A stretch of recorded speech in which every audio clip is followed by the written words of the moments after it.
Our next speaker had a 25-year career as a financial advisor, during which he interviewed nearly 1,000 people about their money.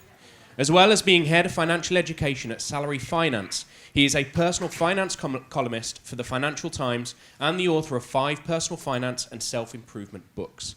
Drawing on the latest academic research and personal life experiences, today he'll explain how you can maximise your own financial well-being so that you worry less about money and live life to the full. Please welcome Jason Butler. Thank you.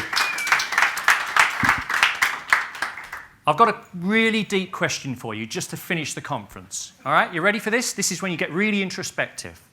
And it's this. What's important about money to you?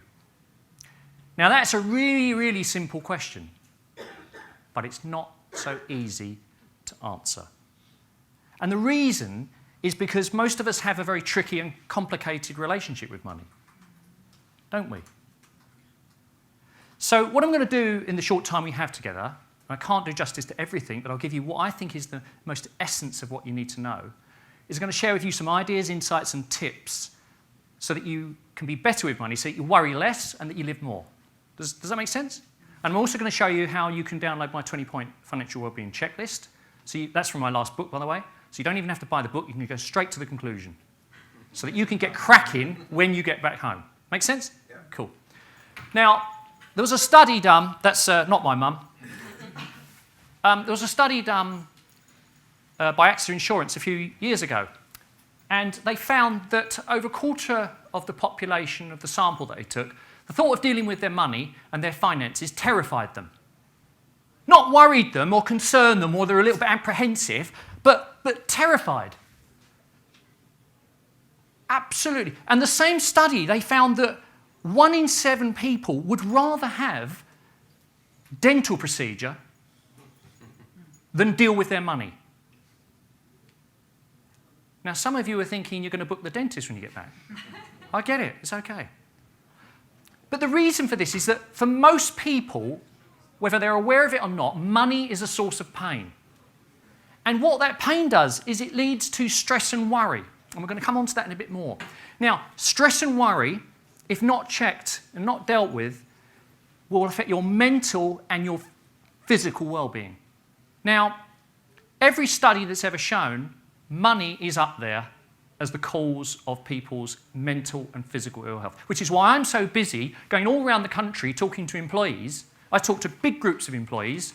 They think they're coming in for a boring pensions lecture. And when they go out, they're more inspired and more confident that they can and they must and they will be better with money because it matters to their existence. As Ricky Gervais says, you're born and you die, but that bit in the middle is effing lovely. So we want that to be good. This is not about getting ready to when you're old and falling apart, right? Some of us are nearer that than others. I want to talk about money troubles versus worries. Now, that is not my latest car, and that's not our latest pet. We do have a lot of animals in our house, but my wife draws the line at sort of oddball stuff. Money troubles is the here and now. It's I can't pay the rent. I can't buy food. It's actually happening right now. Now, just very seriously, this is really important. I'm sure no one here has any money troubles, but if you do, or you know someone who does, and you're looking at a very difficult situation, you can and you must get free help. And it's available through the Money Advice service. They'll signpost you to Citizens Advice. You don't have to suffer on your own. So if you know someone who's got money troubles, don't let them suffer in silence. There is free help. But money worries is an emotional state. It's something that might happen. It's something that, will I get another speaking gig? Will the economy turn? What will happen with Brexit? The difference with a worry is it might happen, but you're not really mostly in control of that. So understanding what you can and you can't control is key. Now, these are my feet on holiday in Savota in Greece, okay? And I took this because I had ideas of buying this island, okay? Just a mad fit. My wife said it's not practical because obviously there are no shops. And where would you... we've got a Range Rover, but we'd never get it across there because it is quite deep. But the reason I say that is that... But I was keen to try it out because it's got those wheels, right? So But here's the thing. Would you rather tell someone about your last holiday or your personal financial situation? And when I say this to financial advisors, there's all the, Cobbler's kids got the worst shoes, right? They are terrible. Most people would rather talk about their last holiday because dealing and confronting and being honest with their financial situation evokes lots of feelings, lots of negative feelings often, right? And it's because money is a taboo. Money is probably one of the few taboos. And in fact, University College London in 2015 did a 15,000 person study of cross-representative of the UK, and they found that the average person in that study was 7 times more likely to tell a complete stranger how many sexual partners they'd had and whether or not they'd ever had a sexually transmitted disease than tell them how much they earn. Right? I kid you not, this is true, you can Google it. I'm not making this up. But you know what? I love talking to strangers, and I'm hoping to see a lot of you afterwards. And if I don't get a chance to speak to you, my answers are 3 and no. Now, it doesn't have to be like that, right? We don't have to have this pain and this junk, and we can actually thrive. And what we need to do is go back 2,300 years to that time before Jeremy Nicholas was a superstar. And what we do is we go back to the Stoics. The Stoics were ancient Greek philosophers, and they developed this kind of rules of the road, a philosophy for life. And among the things that they thought of, they said, look, the only things you can control in life are your judgments and your actions, and everything else is as it will be. You can be the fittest person, the nicest person. You can still get run over by that proverbial bus. Stuff happens, okay? And knowing the difference between what you can control and what you can't control is the key to being good with money. Now, this fella here is Marcus Aurelius, and he was a Roman emperor, and he was a real dude when it came to the Stoics. He basically cut and pasted all their ideas and said, yeah, this is the way to go. So he was a real big exponent of this thing about what you can and you can't control. Now, here's the thing. You can't control the economy. You can't control inflation. You can't control stock markets. You can't control tax. I mean, I don't know if anyone remembers Ken Dodd, I think, and Lester Pickett thought you could control tax by not paying it, right? Do you remember that one? Yes, and Lester Pickett, when he was coming up with the thing, they said, have you made all your full disclosures, Mr. Pickett? He said, yes. You haven't got any other accounts, and you owe us these £6 million of tax? Yes. You have got no other accounts? No. Right, let's give us the cheque. So he wrote the cheque out on an account he hadn't told them about. What an idiot. So I want you to remember this, okay? This is the way you're going to remember my 4 concepts. Money bees. There is only one because we couldn't find a picture with more than one. And it was better than the previous picture because it looked like a wasp. And someone started getting arsey the other day, so I thought, I'm not having that. Now, the reason I say think of money bees is because the 4 components that I want you to think of, and they are, if we think about with the judgments, we've got beliefs and emotions. That's the B bit, okay, the beginning of the B. And actions is earning and spending, the E's. B's, right? Got it? I'm going with it. Beliefs and emotions. Now, why are they important as part of our judgments? Because what they do is they affect the behaviours and the habits, okay? And what we're going to do is going to look at some beliefs. So where do money beliefs come from? They come, obviously, from that place that we all come from, our childhood. Our early years, whether it was great or whether it wasn't so great. So, and that was what develops your money story. Now, I have sat in front of nearly 1,000 people saying, tell me what it was like growing up in your house and what messages did you learn about money? And I'm telling you now, everyone is different, but all of them have got there's components that continue to come from different people. Either the beliefs that they had about money help them or it hinders them, okay? And some people are ambivalent. So let me tell you about my money story. Now, I grew up in southeast London in a 2-up, 2-down house. It's just behind this little silver car if you can't see it. And my mum was a single parent. I had 2 older brothers.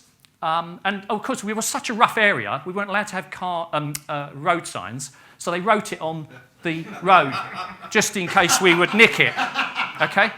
And we didn't have a car like that. It was an old beaten-up Vauxhall Viva, and it never started. I had to get a hammer and smack the starter motor and all that sort of stuff, or sometimes push it down the hill. Anyway, the point was, times were tough. And my mum never had enough money. And the idea of managing finances for her was when the guy came on Friday night to collect the money for the debts, hide. That was the money management. Sometimes she'd send me to go to the door and say, Mum's not here. And he would say, your mum may not be here, but is the money. So can you imagine as a young child, scarcity. And so what happened was I started learning these little messages that money is scarce, right? And this small box is my brain for obvious reasons. So what happened was that little message went in my little brain like that, okay? And the other thing is that my mum always said, well, we've just had some bad luck. It's not our fault. It's a big bad world. So then I learnt another one. Oh, okay, we can't control it. Victim, right? And that little message went into my little brain. And I carried that shit around for 20 years. So here's the thing. It's not a therapy session. You could have kidded me. But the thing is, what I learned, I took those messages without realising it, and what it did is actually made me an overspender. I was a complete train wreck until I was 28. I would not look, I know some of you can relate to this. I would spend the money when I had done a sale. I spent it when I'd actually sort of concluded the sale. And I spent it when I got paid for the sale. So in speaking, that's kind of, you do the booking, you do the gig, and you get paid for it. So I just thought, because I thought, oh, well, I can't control anything. So here's the thing. What's your money story? Is it helping you or hindering it? So what a lot of us do is we have self-limiting beliefs that come from some of these beliefs, and all they are is the stories you're telling yourself. So what you've got to do is you've got to really understand where you're coming from, and is it helping you or hindering you? So I strongly recommend working with a money coach if you can find one, because if you are finding, you'll see as I go through this builds on this. If you can't get this sorted, it will always hold you back. And another example of this is I'm no good with maths. I can't control my money. I'm not really good with numbers. Oh, I'm not really good with the business side of things. It's bullshit. It's you telling yourself you can get yourself off the hook. You've got to deal with this. No one will care about your money more than you. No one's going to care about your well-being more than you. And you owe it to yourself. So, let's talk about emotions. Because, of course, we all make logical decisions about money, right? Obviously, everything we do to money is logical. We think it all through, and it's absolutely the right thing to do, right? So, let's think about money emotions. What do we think? We've got envy, guilt, shame, fear, smugness, clever, feeling secure. And that can just be on Monday. Now, I've got some news for you. That inside every one of you, there are two personalities. I appreciate for some of you this isn't news. Right. And these two personalities drive every financial decision that you make. So, over here, not literally, we have the planner.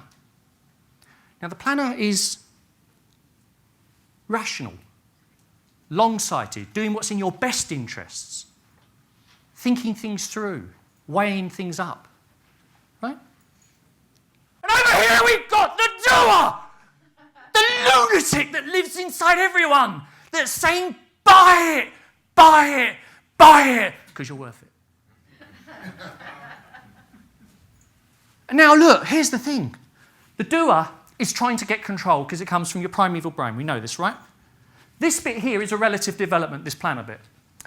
And in the absence of self-enlightenment, your doer will always win. What you've got to learn to do is understand when the doer is coming out and getting control.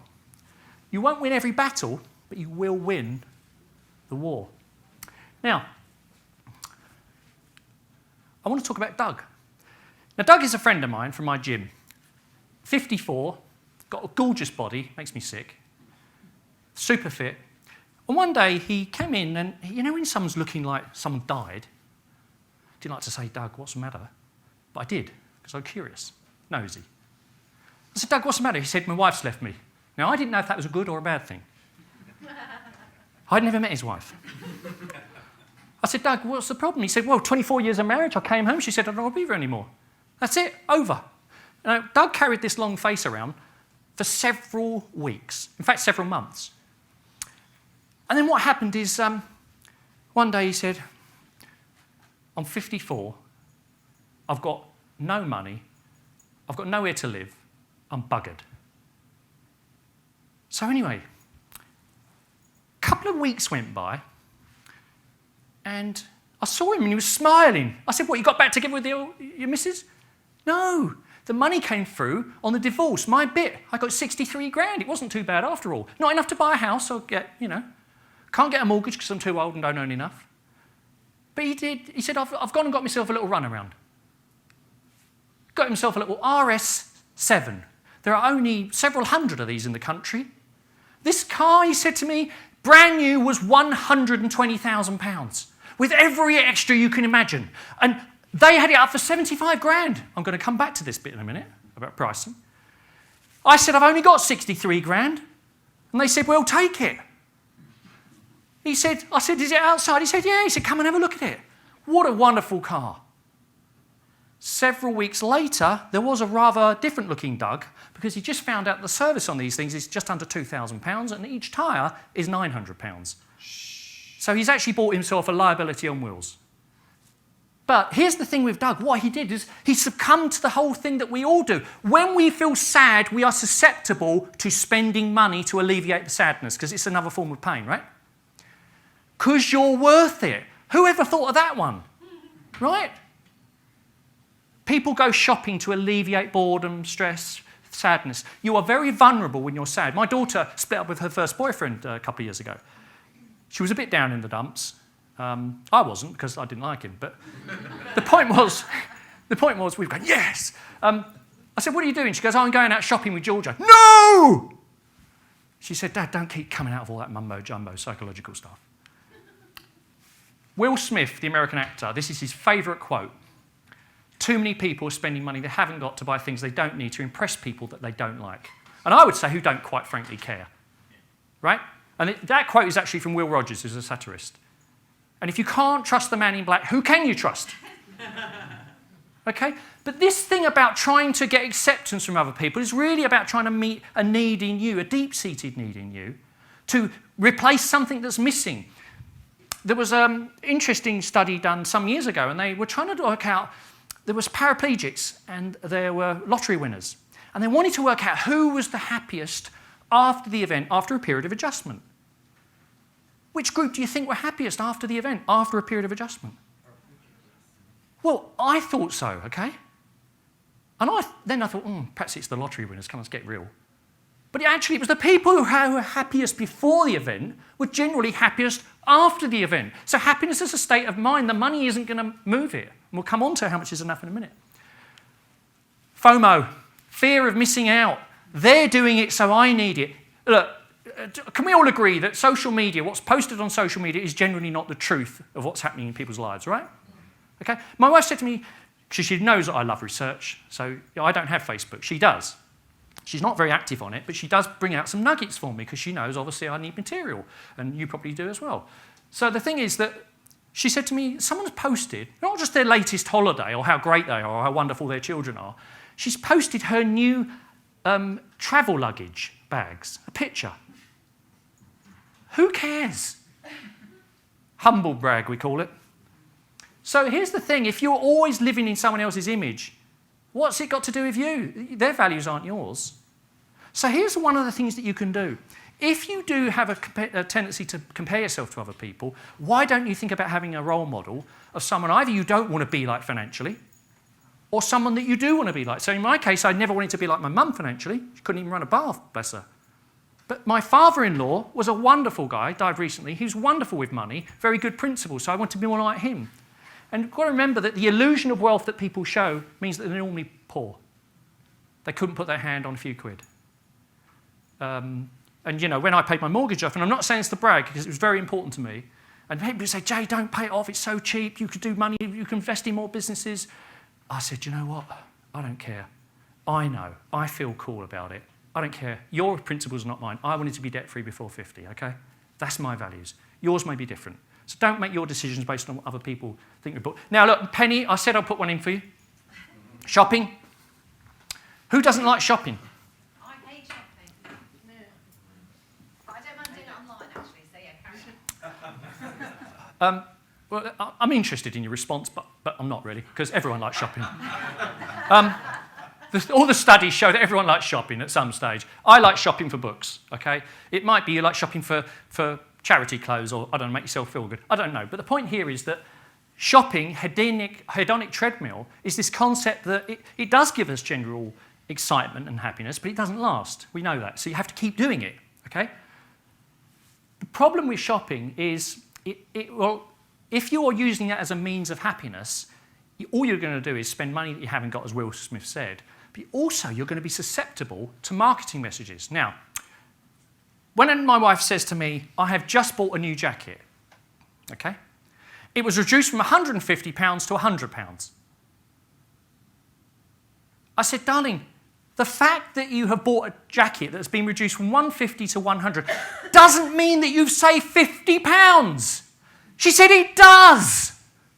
And what it is pricing psychology is such, and they've been doing it for years, they're playing you. The previous price has got nothing to do with whether you should buy that item or service. The two questions that you must ask yourself next time you see something, online or physical, is, do I want to purchase this thing or service for this amount of money now? And here's the killer question. This blew me away when I learned this. What can I not now do as a result of spending this money now? What's the opportunity cost? But we don't think like that, right? And this is all about, we don't value every pound the same. We don't. Now, if anyone has ever had advice from Nigel Risner, whether you've asked for it or not, bless him, I'm ashamed he's not here, but love him to death, as we all do. You know, he's a walking legend. Nigel always asks you for £1, doesn't he? At the end of it. Well, he does to me. I mean, Jesus, obviously not his friends. But he asks for £1 because Nigel says you won't value it unless you pay me, and I value every pound. Every pound. That's why he's a rich man, right? But we don't, because we will drive a mile down the road to get the 5p off a litre on our petrol because we think we're smart, right? And if you've got a big car, I mean, that could be £4 or £5. That's a lot of saving. We buy a house, we don't think to quibble with the lawyer about the 2,000 quid they're going to charge, just conveyancing fees, or we quite happily slip through another 5 or 6 or 7 or 10,000 quid on the price. We don't see it the same value because we see the value according to the size that we're spending. Relativity concept, okay? But every pound is a prisoner. That's what my father-in-law taught me. Every pound is a prisoner. You fight a fiver to the floor. Don't mean that in a literal sense, but you know. Now let's talk about earning and spending. Now earning and spending matter because they affect your freedom and your security. And freedom in the short term and long term. So let's talk about earning. Now does earning a lot of money make you happy? No. Yes. Not necessarily. I like it. Happier than earning now. I'll tell you what, there's a little bit of a range of thoughts in this room. I can see I've hit a nerve. Actually, not having enough makes you miserable, right? Agreed? But how much is enough? Because people's idea is I need 15 pairs of shoes. That's enough. So you've got to find your enough. But in real sense, it means I've got enough for my basic needs. If you don't have enough money for your basic needs, and I have been there before in the past, it's bloody miserable. And all the serious mental health issues come from people who are really on the breadline. And some people are 3 or 4 calamities away from being homeless. So this is not just something that is just to be poo-pooed. We've all been there. We can all be there again. You know, if you still keep doing the same old talk and it's crap, then, you know, you might well be there. But having enough, and whatever that means to you, avoids you having the misery. Now, this is the latest research on how much money you need to earn to be super happy, okay? And you don't need to earn any more. So here's the thing. Emotional well-being, how we feel internally about ourselves, there is a plateau of between £46,000 to £58,000, or it's between $60,000 to $75,000 per person, not household. And as anyone with children knows, if you've got kids, the figure will be higher. Anyone got an idea of what it costs to bring up a child, not including private school fees, between birth and 21? £230,000. It could be 180. My daughter, at Father's Day, she sent me a card. She said, "Dear Dad, from your financial liability, thanks for funding me." She's so thoughtful. She said, "I didn't bother getting you a card." No, but this is the issue. Life evaluation, when we compare ourselves to other people, the plateau is much higher, because if you're validating yourself against other people, you're going to need to earn more money. Now, this is a big reveal here. There will always be someone better than you, richer than you, earning more money than you, believe it or not, thinner, funnier, with more friends, and more attractive than you. No way. No. I know it's difficult to take this. I'm sorry it's the end of the conference. We need to get this love out there, right? Just look at Heinz Stewart. I can only apologise. Absolutely, go with it. But here's the point. The satiation point, the plateau is much higher. It's roughly about $90,000, or about £74,000. So in other words, you need to earn much more if you're comparing yourself to other people than it's to feel good yourself. Okay? So you can't win that race. And this is the latest research. And this was from surveying 1.7 million people all around the world, adjusting for different cultural issues and so on. It's an amazing piece of research. It is the most detailed. Actually, and it takes over from every piece of research that's previously been done. It is the seminal. It's really interesting. Now, anyone ever heard of this guy? Anyone know this game? It's Minecraft, yeah, right. What's not to like? This is Marcus Pearson. He is the founder and the CEO, or he was, of Minecraft. Now, if you can just get past the hat and the beard, this guy's a genius. And in 2014, he did what we'd all love to do. He sold his business to Microsoft for £2.5 billion. Right? Did you say billion? Billion, yeah, I know, everyone says that. Says, do you mean million, Jay? Because that's not really pushing it, is it? Billion. Like you do. So what did he do after he sold the business? He did what any sane person would do. He went to Ibiza to party. Right? I'm loving this guy. So he said he was there a couple of weeks, and then he's known as a tweeter, and he tweeted this. He said, "In Ibiza, partying, hanging out with famous people, I'm already loving it. Can do anything I want, buy anything I want, go anywhere I want, but I've never been more unhappy and lonely in my whole life." Now, why would he be like that? Essentially, he lost his purpose. Because do you know what he used to like doing? He used to like working in Shoreditch, getting his little bagel and his coffee, working with cool people and creating games. He just happened to make a lot of money doing it. He lost his mojo. His girlfriend left him. And my daughter said she was hasty, Dad.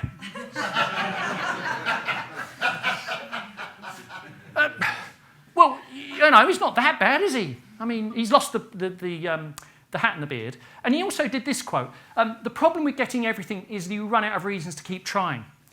And human interaction becomes impossible due to imbalance. David Warren, it's been okay for you though, hasn't it? Yeah, okay.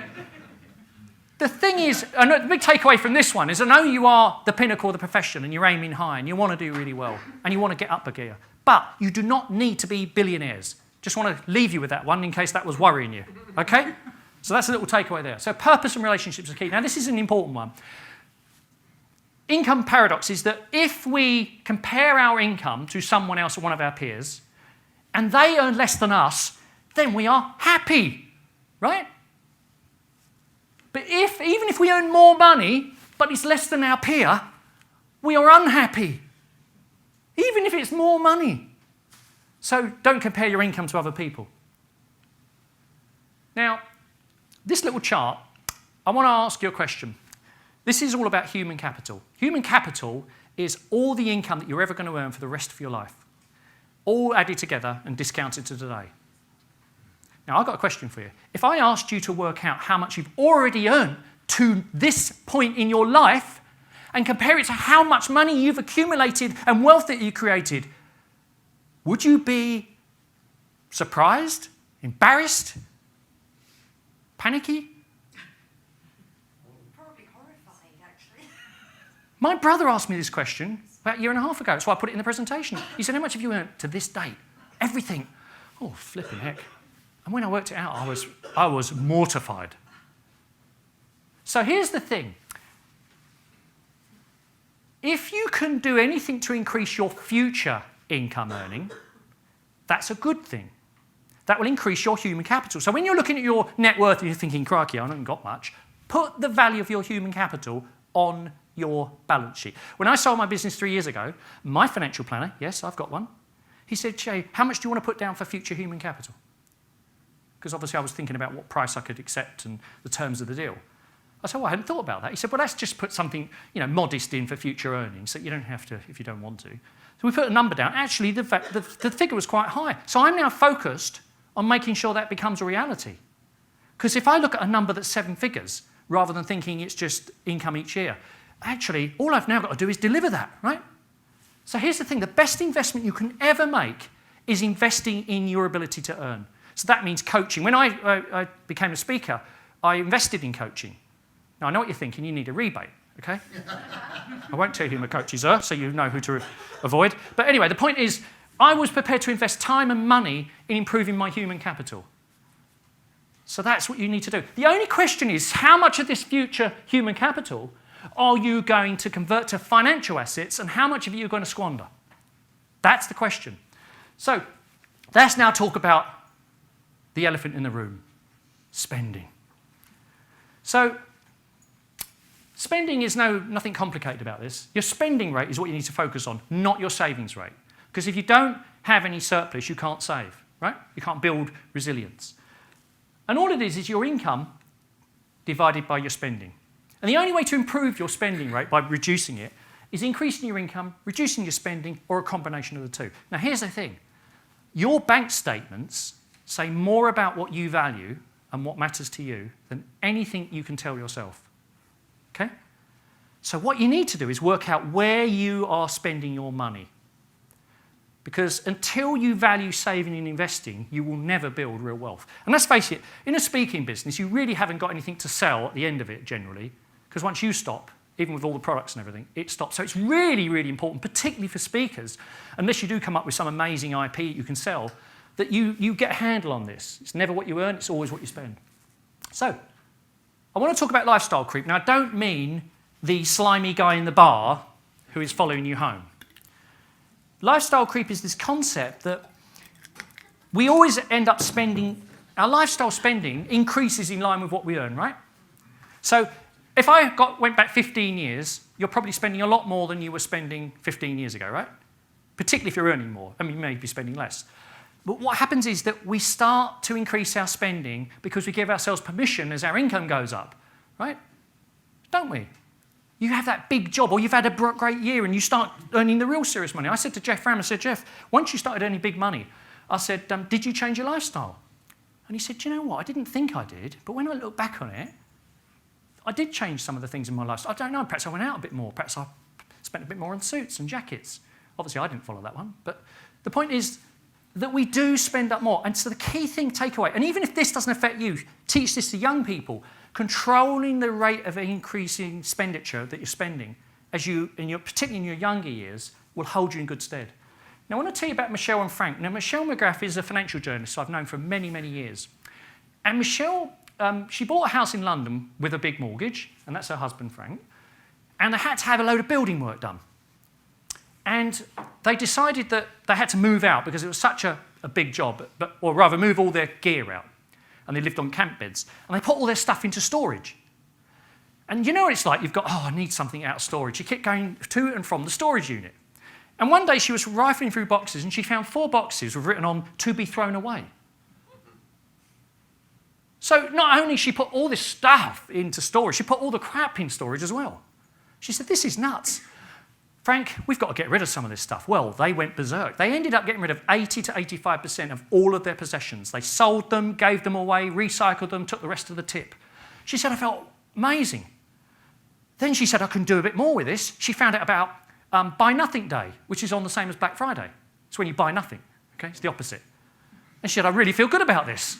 I'm going to have a spending diet, a detox. So she decided to spend no money for 12 months, other than the basics of a mortgage, very basic toiletries and food. She spent no money for 12 months. When she went out with her friends, she had a glass of tap water, wouldn't let them buy. They didn't go on foreign holidays. They had existing bikes. They went on a little cycling holiday. They were stewards at a pop concert. They met people, they did things. And she said, when you've gone without for a year, you know then what's important and what makes you happy. And it isn't spending more and more money. And she said, I felt so much better about being in control. And it's actually what Seneca said, who was an ancient Greek philosopher. He said many, many years ago that go without for a period of time to work out what you value and the role of possessions, because otherwise, and I did a story about this on the FT, which is, do your possessions own you or not? Now, the interesting thing also about Michelle is that at the end of that year, having never really got ahead financially, she'd saved £23,000. And her and Frank used it to pay down their mortgage, because that was important to them. She had a mortgage repayment party. And she said she had a hangover from hell because she'd never had a drink for a year. So you get good bang for your buck on that. The average home is £2,600 worth of unwanted stuff. Now ask yourself the question, even if you had no value on it, clearing out clutter will be cathartic, wouldn't it? But ask yourself, have I got stuff worth £500, £1,000, £1,500, £2,000? Because just doing that and turning it into cash means that you could go on a lovely holiday. You're welcome. Told you it'd be worth your while. I had a pile of bricks from a building job sitting in my driveway. And they were reclaimed bricks, so they were expensive, about £1 each. And I drove past these bricks. I said, I'm going to get rid of those one day. For 4 years. There were so many leaves on them, I forgot they were there. And I was doing this talk, and I thought, you know what, I've got to walk my talk. Put them on eBay, sold them 400 quid. Then the guy turned up, he said, oh, I see you've got some tiles there, I'll have those as well. I said, I've got a couple of kids if you want to take those as well. But seriously, we all need to do this sometimes, not just stopping the spending, but looking at what we've got and get rid of all this stuff. Our loft, it's like the Amazon jungle. I said to my wife, I said, we've got to do that. She said, yes. I said, when are we doing it? She said, I don't know. Not this weekend. But seriously. So here we go, a lovely day out. There's a couple of PSA members who are no longer active. You need to declutter, get yourself to the car boot, whatever it is. But please, this next weekend, just do this for me. Now, I'm going to finish winding up on the actual bits and bobs. There's a lot on this slide, but this is potentially one of the most important slides that you'll ever see. And even if you don't use it, share it with people. No one wants to do budgeting because it's boring, okay? It's the sort of thing accountants do. Agreed? And we're not taught this generally. Very few people are taught how to budget. So I would say don't bother budgeting, okay? You're off the hook. What I want you to think about is smart spending, right? Smart spending is where it's at. There are 3 U's. I know I said there were 2 personalities, but just go with it. There's the basic U, or your basic living costs. There's the future you, that's paying off debt and building up savings and investing. And there's the fun you. And the fun you is all the bits that make life interesting. And essentially, your spending system is about 50% on the basic you, 20% on the future you, 30% on the fun you. Now, if you are starting out, or you're early part of your career, or you've had a big career, a life change like a divorce, or there's been a calamity, you might have to spend more on your basic costs, but the rest of the money should be between 40 to 60% of this on what's different. And the key is to have at least 2 accounts. And in fact, I have 4 accounts. And what you're doing is you're labelling the accounts, and instead of just mingling everything and spending it without thinking about it, you want to be paying your future self first. So that money for yourself, you're paying off debt, building up savings, comes out first, as well as all the basic you stuff. And that you move into other accounts and say, I have 3 of these extra accounts, and I have an app for it. So all the fun stuff, instead of spending up to what you've got and beyond and overdrafts, you're spending down from a positive balance to 0. So if you over-egg it one week, you have to ease off the next week, and it's just making it easier for you to control your spending. Now, we're coming to a very important final part of the proceedings. And this is very, very important, because what you all now need is God. Now, before you run for the door, or get your credit card out thinking you're going to make a donation, what, of course, I mean here is a Get Organised Day. Now, what I mean by this is when you take time out to think what's important about money to you and the role of money in achieving whatever that is. You work out what you've got, what you're spending, and what you need to do to get on track. And you can download the a 20-point financial wellbeing checklist from my website. And that's from my book. That will just give you some pointers. You can implement the smart spending system. And if you do need help, I would strongly recommend that you think about hiring a money coach, just like you would a speaking coach, because they'll help you deal with any self-limiting beliefs. They'll help hold you to account, and they'll help you help yourself. And here's the thing. Think of this like a speaking gig. Half a day a quarter I want you to spend on your finances. That's 2 days a year. If you could reduce your spending by 1,000, 2,000, 3,000, let's say you work 230 days a year, and not all speakers are working that amount, but say you are. £1,000 is the same as earning £115,000 a year. So if you save money, it's the same as earning it. £2,000 is 230. And £3,000 is earning 345,000. So don't tell me you're too important or you're earning too much to spend this time. But it's not even about this money that you're saving. I'm just using this as a justification to give you a rational reason to do it. It's the intentionality that goes behind putting aside time to be in control of your money without it being a big bore. Now, at the end of the day, being rich is a state of mind, okay? It's important to enjoy life now, but with an eye on the future. And, you don't necessarily want to have whatever you want. You want to want what you have. And Francis Bacon said about 340 years ago that money makes a great servant, but a very poor master. And if you get in control and feel better with your money, you can master it. And if you worry less, you're in more control, you build resilience, and you create long-term financial security, then you're going to get a great return on your life. Okay? Now, I can't promise that if you do all of this, that you aren't going to need some dentistry work, including a set of false teeth. I know what you're thinking. Is this a wind-up?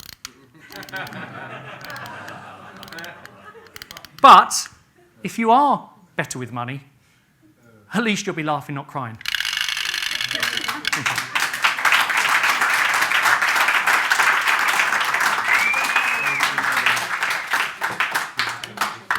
Thank you. Oh, great. Thanks once again to Jason.